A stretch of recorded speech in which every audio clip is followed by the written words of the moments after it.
একটা আইডি না নিয়ে গেলে ২০২৬ এর বিধানসভা ভোটে আপনি ভোট দিতে পারবেন না। নতুন নিয়ম জানেন তো? ভিডিও শেষ পর্যন্ত দেখুন, পুরো ভিডিওটা আপনাকে বুঝিয়ে দিচ্ছি। ঠিক আছে? নমস্কার বন্ধুগণ, ২০২৬ সালে ওয়েস্ট বেঙ্গল অ্যাসেম্বলি ইলেকশন খুব কাছে। কিন্তু জানেন কি? এবার ভোটে দিতে গেলে নির্বাচন কমিশন কিছু গুরুত্বপূর্ণ চালু করেছে নিয়ম। আর এরপরে যদি ভুল কাগজ নিয়ে গেলে ভোট আপনাকে দিতে দেবে না। চলুন দেখে যাক কেন?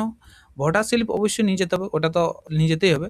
যেটা আপনার বাড়িতে বিএলও অফিসার যে ভোটার স্লিপ দিয়ে গেছে সেটা অবশ্যই নিয়ে যাবেন। আর এই ভোটার স্লিপে কি থাকে জানেন? এই ভোটার স্লিপে থাকে সিরিয়াল নাম্বার এবং পার্ট নম্বর, যেটা আপনার নাম খুঁজতে খুব সহজভাবে পারে সেটা। ঠিক আছে? এরপর শুধু ভোটার স্লিপ থাকলে তো এবার ভোট দেয়া যাচ্ছে না। তার জন্য নির্বাচন কমিশন ১২ টি অরিজিনাল আইডি ডকুমেন্ট ঘোষণা করেছেন, যেটা নিয়ে যেতে আপনাকে হবে। যেকোনো একটা মানে।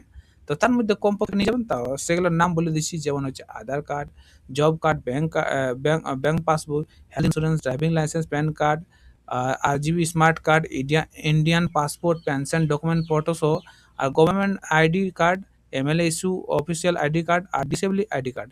এই ১২ টি কার্ড আপনাকে যেকোনো মানে এগুলোর মধ্যে যেকোনো আপনি একটা নিয়ে যেতে হবে ওই স্লিপটার সঙ্গে। ঠিক আছে? এটা হয়ে গেল। আর যাদের ভোটার কার্ড আছে, মানে ভোটার কার্ডও আছে আর স্লিপটা পেয়েছেন, তাদের কোনো সমস্যা নেই। তারা ওই দুটো জিনিস নিয়ে যাবে।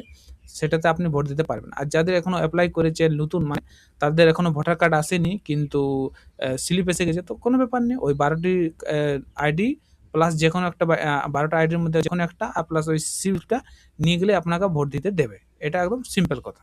ঠিক আছে? আর আরেকটা জিনিস মনে রাখবেন, মানে যেটা হচ্ছে যে ১২ টি আইডি যেটা বলা হয়েছে সেটা যেন ফটোকপি যেমন না হয়। অরিজিনাল আইডি অবশ্যই নিয়ে যাবেন। ওকে?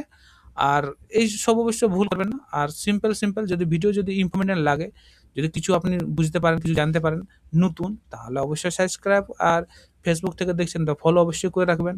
আর বাকি কি বলবো, যদি ভালো লাগে তো অবশ্যই লাইক করে দিবেন, কমেন্টে লিখে দিবেন যে কোনখানে কি ভাল লেগেছে।